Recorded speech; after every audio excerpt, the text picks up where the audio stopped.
Hello, everybody. Welcome back to the Bitter Rivals podcast. This is episode 121, powered by 91N. I am your host, Avery, along with co-host Gitano Gallo, as always. So we had a little bit of an interesting week. There was only a 3-game week in Toronto. We have another one at 6 o'clock tonight, so it will be post this coming out, but pre-recording. So we don't have any information on that game. Last night, the Leafs beat up on the Oilers pretty bad. The Oilers made it a little interesting late, but the Leafs did beat the hell out of the Oilers last night. And I'm talking physically. I'm talking on the scoreboard.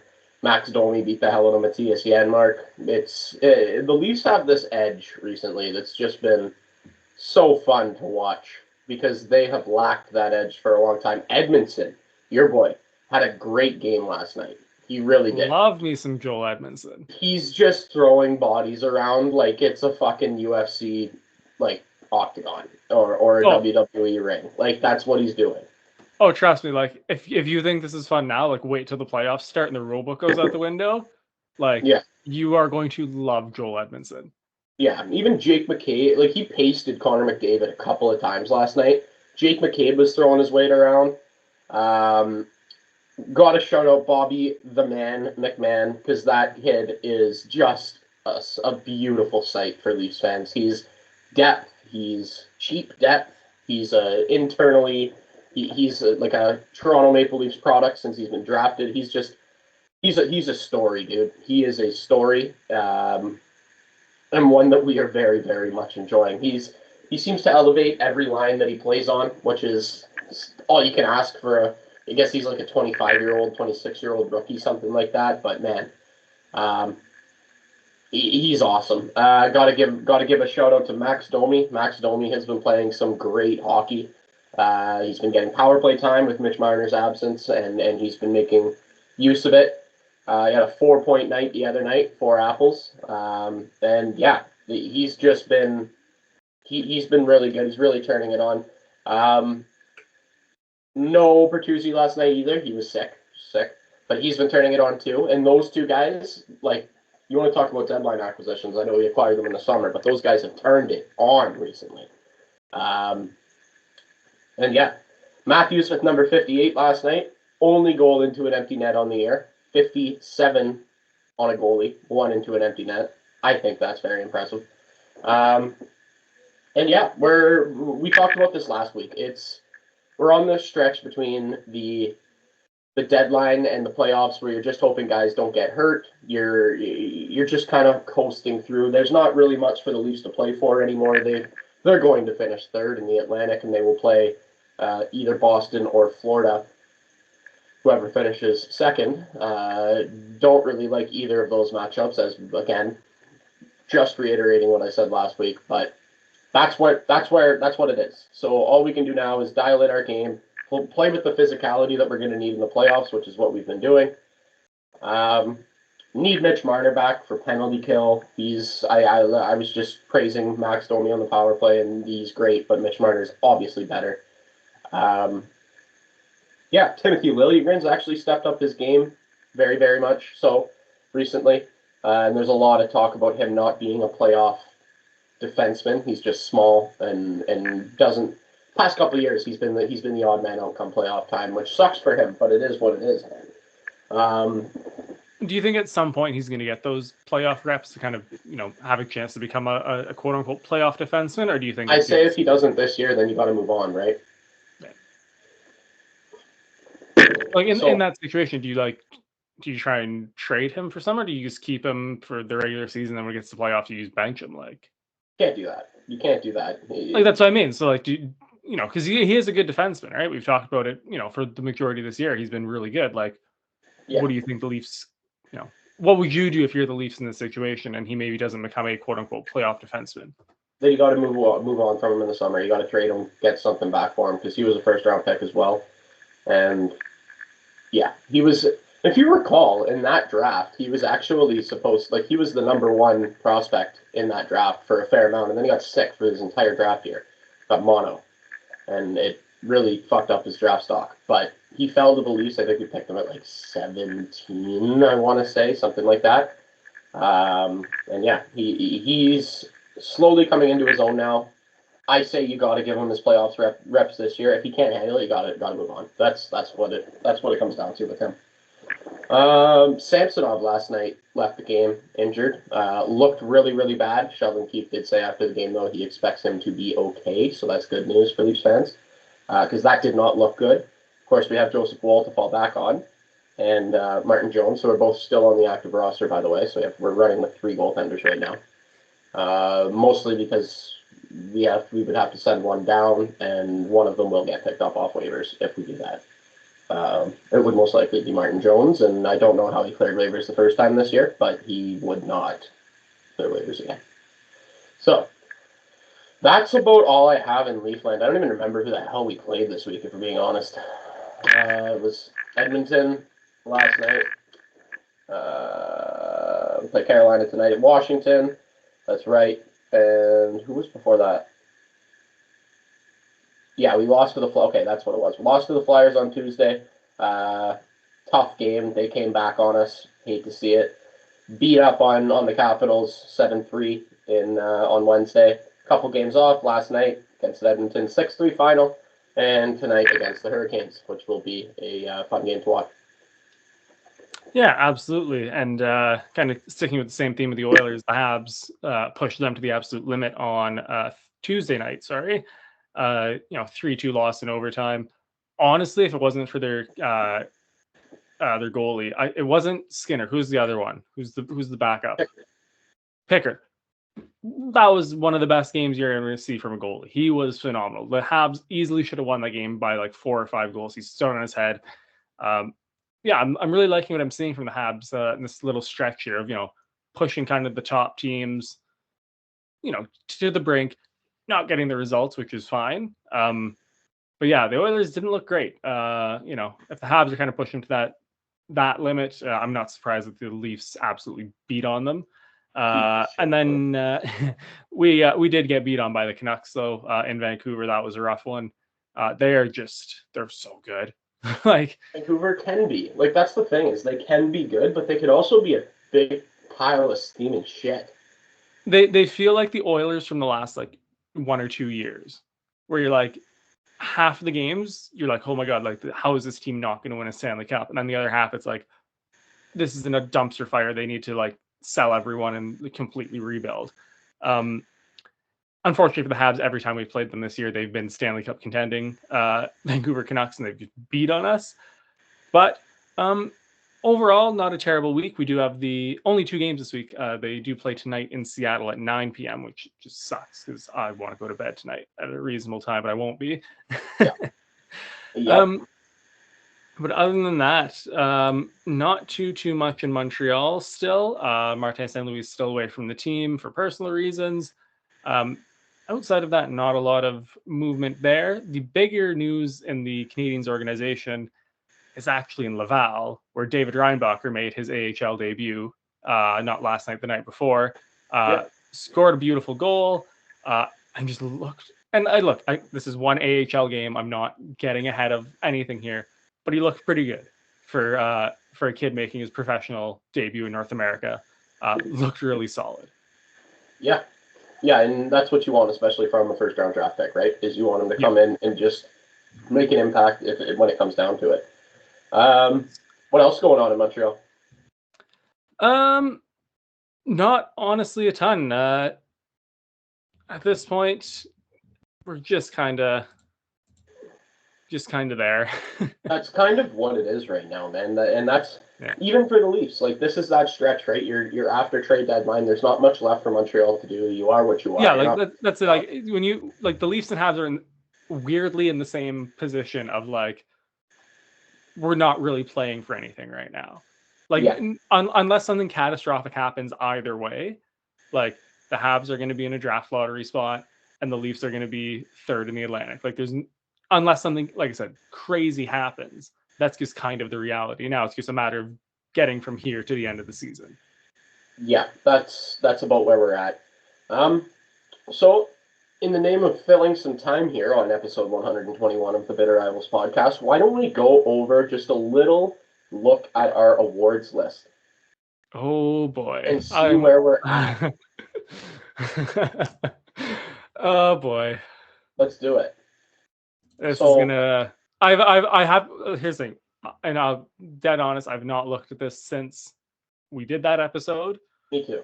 I've got a bad feeling this is gonna be ugly for at least me, potentially you as well. Yeah.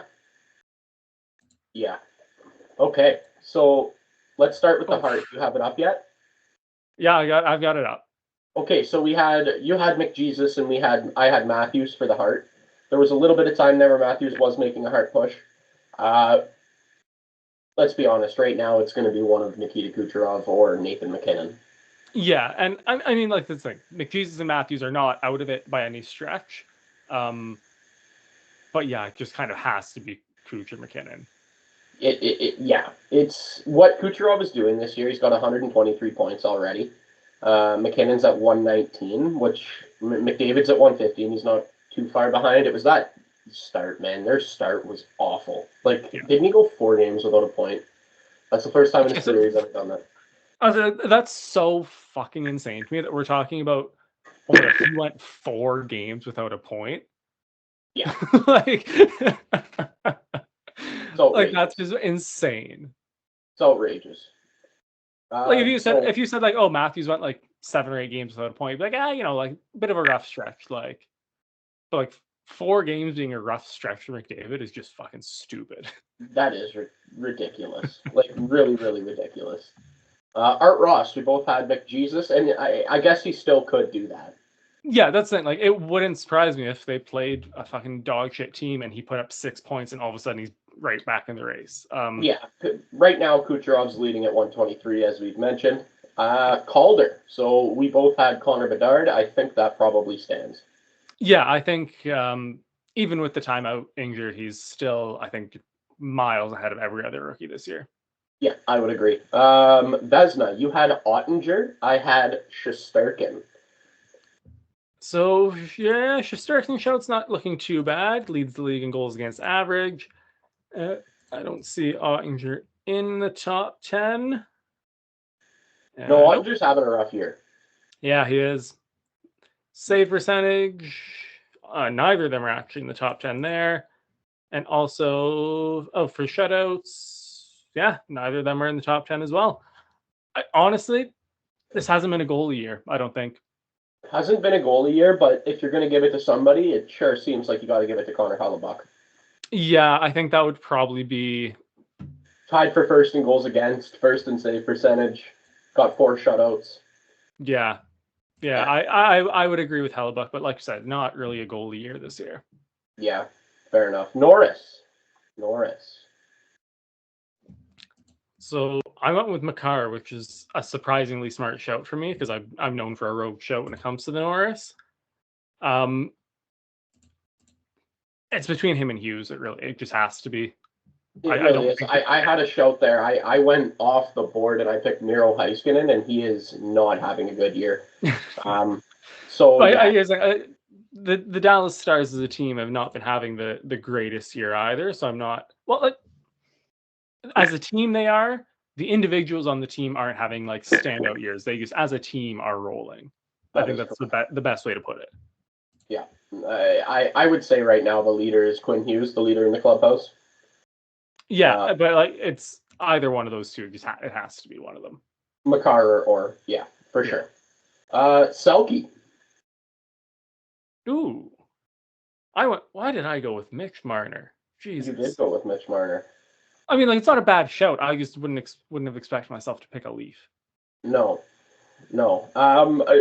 That's an award that's hard to kind of put a number on. I just haven't watched enough hockey from other teams around the league to say Mitch Marner or Austin Matthews has been significantly better defensively than anybody. Like, I'll admit that.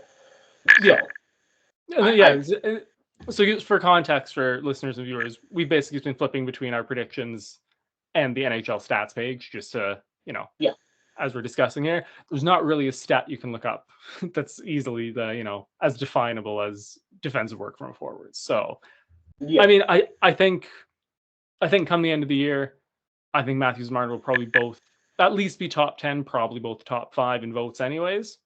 Yep. I assume I'm going to be a bit of a dick here and say I assume Suzuki's at least top 10. I don't think he'll be top 5 yet, but I think he'll be at least in that top 10 conversation. And then you're going to have the other kind of usual candidates around the league, Eriksson out of Minnesota, Barkov, like those kind of guys. Yeah, that's fair. Yeah, and you got guys like Sean Couturier there and Philly, whose torch has been sitting. But like they've been winning games, so like it's really hard to. It's hard to knock him, but he's your captain, bro. Like, yeah, but like, man, oh man. Like here's the thing: it's just ugly. It's an ugly situation. But if they're dog shit, and he's sitting as captain, yeah, like that's like ruthless.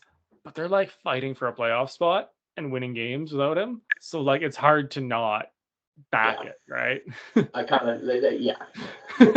Like at the end of the day, like, do you want to play in the playoffs? Yeah, like, and if sitting your captain gets you the most, opportunity to get into the playoffs, like, that's crazy, dude. It's insane. It's absolutely insane. It's bad shit.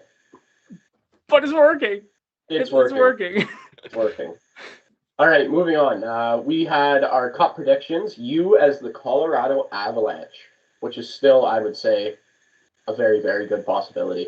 I have the Leafs, which I would also say is a very, very good possibility.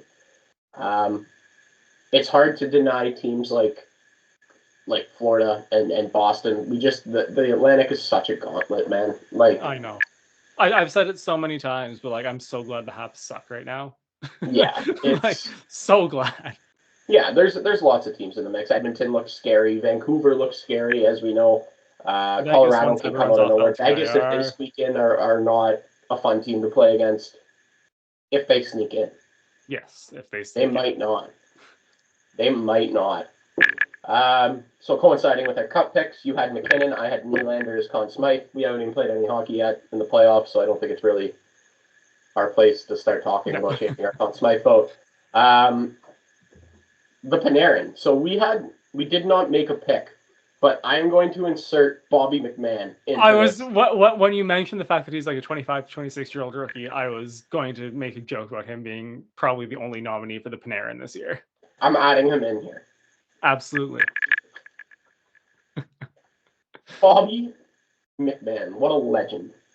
All right, team MVP, Matthews and Caulfield. Matthews has been the MVP through to this point of the season. I was slightly off here, but it was Nick. It's Nick Suzuki. It just has been. He's been, and there's been a couple of guys playing well, like Mike Matheson and Sam Montembeault as well. But he's just been far and away the best Hab this year. Not even close. Yeah. All right, All Stars, Suzuki, Caulfield.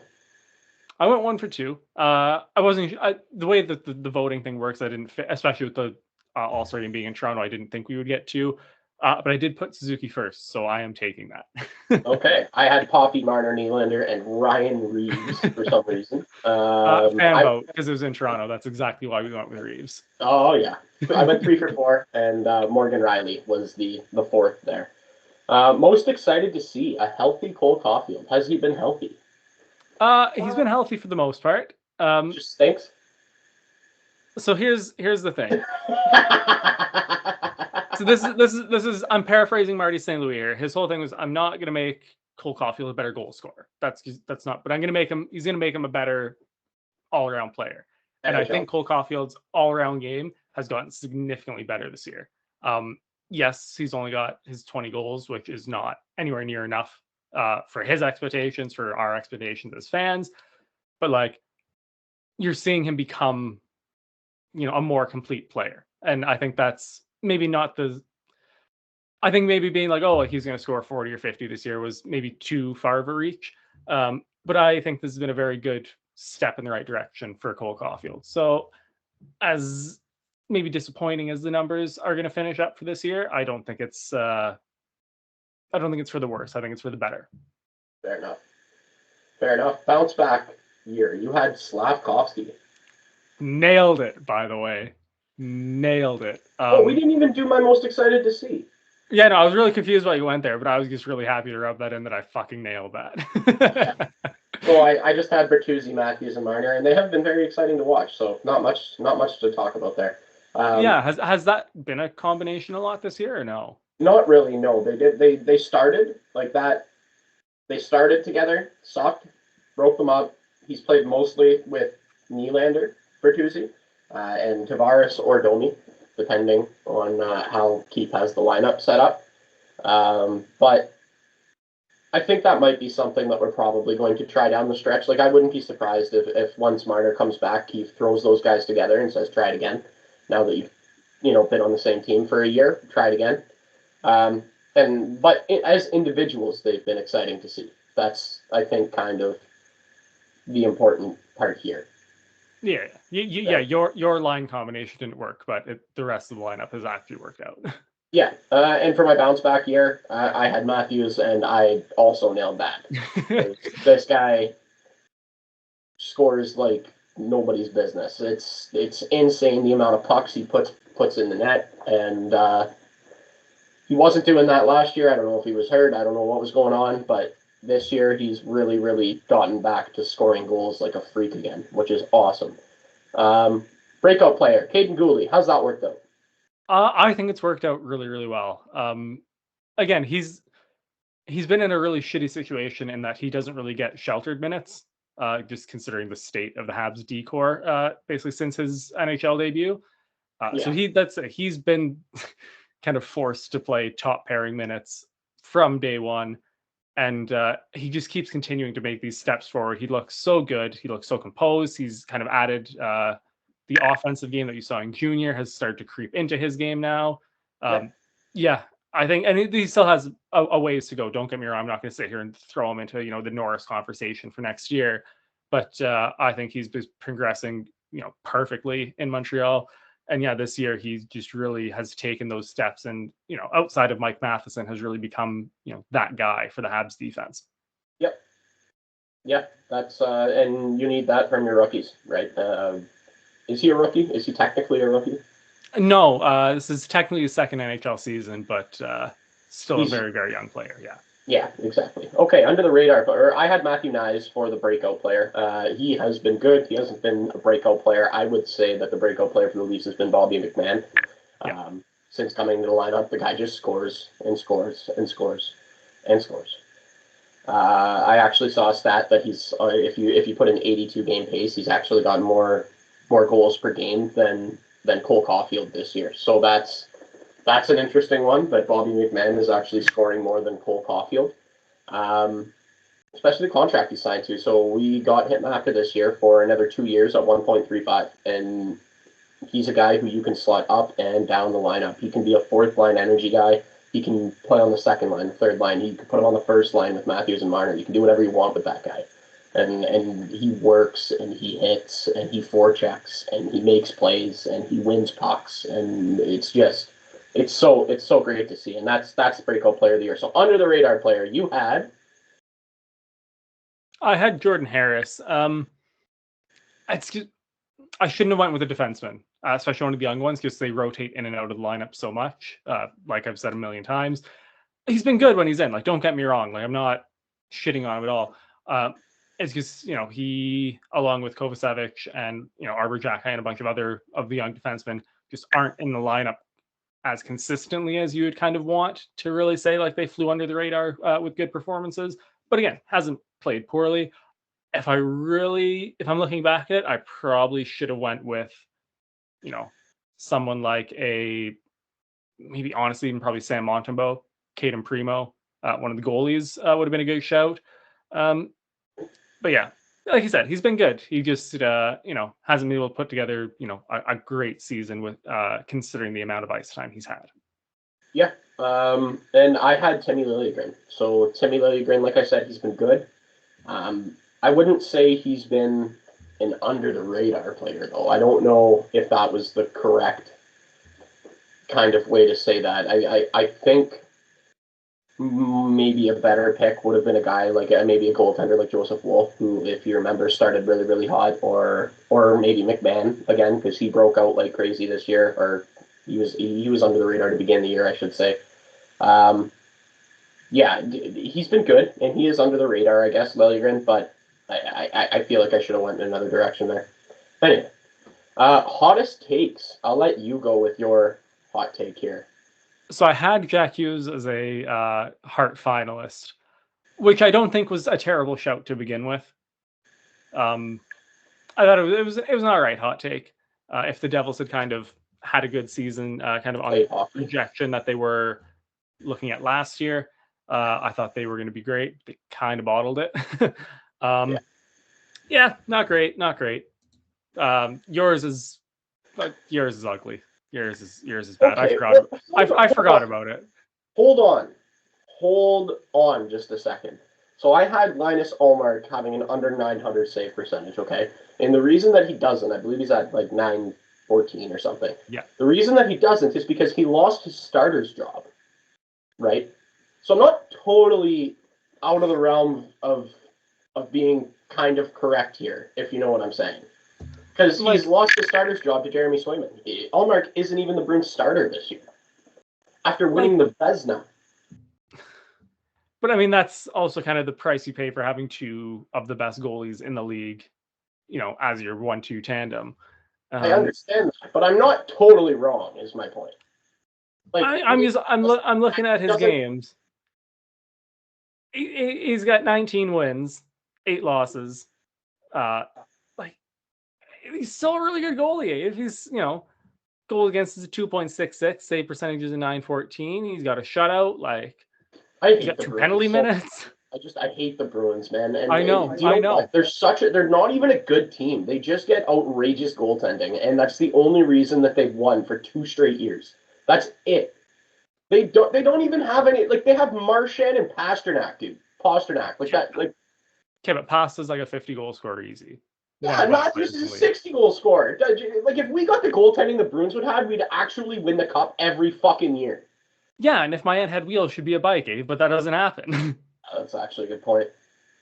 It's the roster construction. It's just insane to me, dude. It's wild. I know, and the whole thing is they've been so good at kind of, identifying that, we have 2 great goalies. Okay, now we need to build on this. We need to build a good defense score, and then you have a guy like Pasta. He's just going to score regardless. Like I don't know. I think they've understood their circumstances these last couple of years and really built on the strengths of them. The only thing with if you'd just been like Ullmark was going to have a bad year and lose his starter job, I'd give you that. But you straight up said he's going to have the sub 900 save percentage, and he doesn't. And again, barring catastrophe, probably won't finish the season under 900. No, he's not. He's not going to. He's not even going to play enough games to finish the season under 900. Yeah. Yeah, okay, a little bit of a miscall there, a little bit of a it was like you're kind of in the right ballpark, but just not at all accurate. Top 10 in save percentage. Yeah, like you know what I mean? Like, come on. Yeah, All right. Anything else that you would like to get off your chest? Should we tee up the games for tonight a little bit? Yeah. So tonight the Habs have the Kraken in Seattle. They've kind of been meh this year. I'm not expecting a great game. I think this is going to be very much 2 lower tier teams playing together. It's not going to be a pretty 60 minutes of hockey. Yeah. I just want us to win because I don't think the Habs have won in Seattle yet, which is just really fucking annoying. Because that's interesting. Yeah. Very interesting. Okay, so the Leafs have Carolina tonight. That's a rough one. Yeah, we did take an L to Carolina not too long ago. When was that? Saturday, March 16th. Shootout loss, and I believe they came back on us in that game, which was not fun. Yeah, so this will be a fun game tonight. Leafs on the second half of a back-to-back. It'll be 2 high-powered teams going against each other, just like it was last time. Hopefully, Wool has a game. He'll need to, I think. That's about all I got. No real changes in lineup from last night to tonight. I don't believe Bertuzzi's back. Marner's obviously not back. I assume it will be Jones backing up Wool, just because of what happened to Samsonov last night. That's about all I got. Yeah, I'm just looking for the Habs roster notes for tonight because I do believe they are out. I just gotta find them. Yeah. So Primo's starting tonight, which is good. He's looked actually really good. You want to hear a fun stat for this year, Ave? I do. The Habs have 2 shutouts on the year. Both of them belong to Cade and Primo. Wow. But yeah, and then it looks like Strublin, Ullinen are in, and Kovacevic and Pearson are out. That's kind of whatever. It's the way that rotation's been. What else do the Leafs have this week? So the Leafs, after playing the Hurricanes tonight, have the Devils on Tuesday, Capitals on Thursday, and we are in Buffalo for Hockey Night in Canada on Saturday. Nice. So the Habs have a fun end to this Western road trip with the Colorado Avalanche on Tuesday night. That's going to get ugly. And then we are home to the Flyers on Thursday and home to the Hurricanes on Saturday. Very good. I did just remember one thing that I wanted to get off my chest. Yeah, go for it. Ron McLean needs to retire.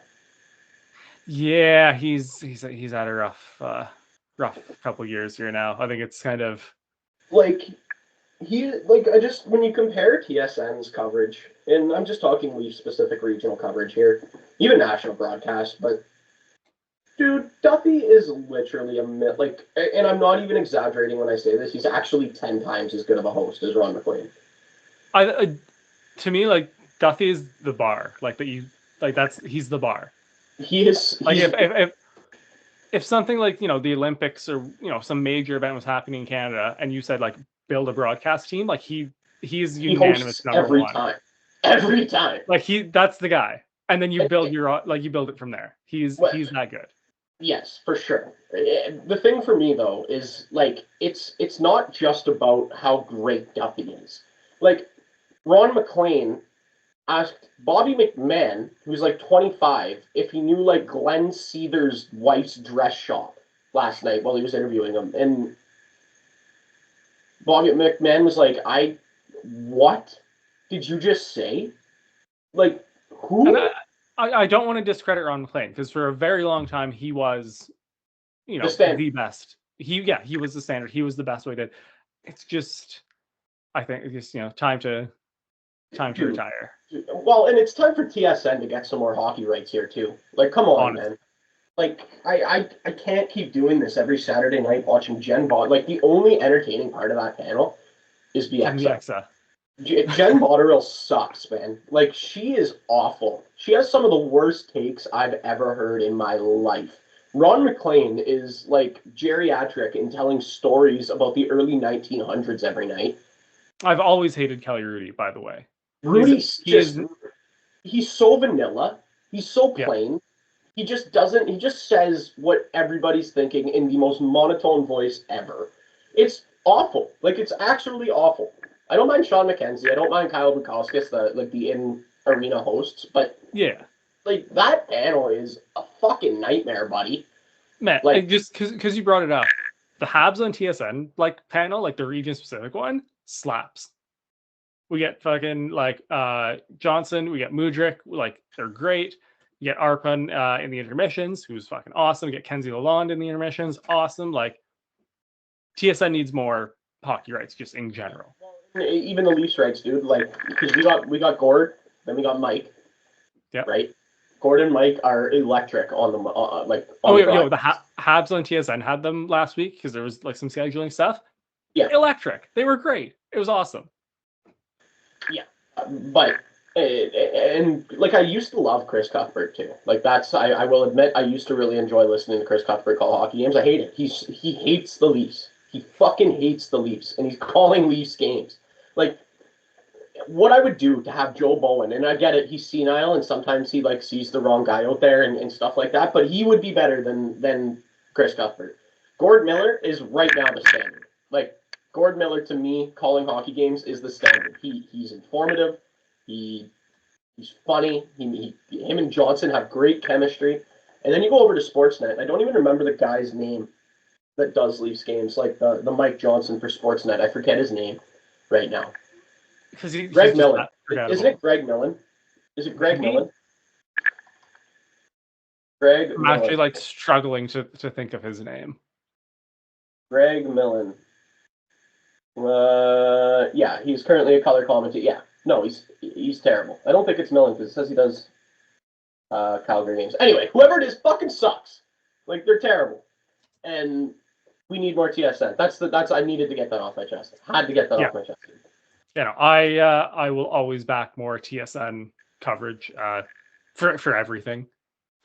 For literally everything. Just give TSN all of the rights for everything. I don't care if it makes a monopoly out of it. They're the best at what they do for a reason. Yeah. Give them everything. Yeah. That's who it is. It's Craig Simpson. He sucks. He's awful.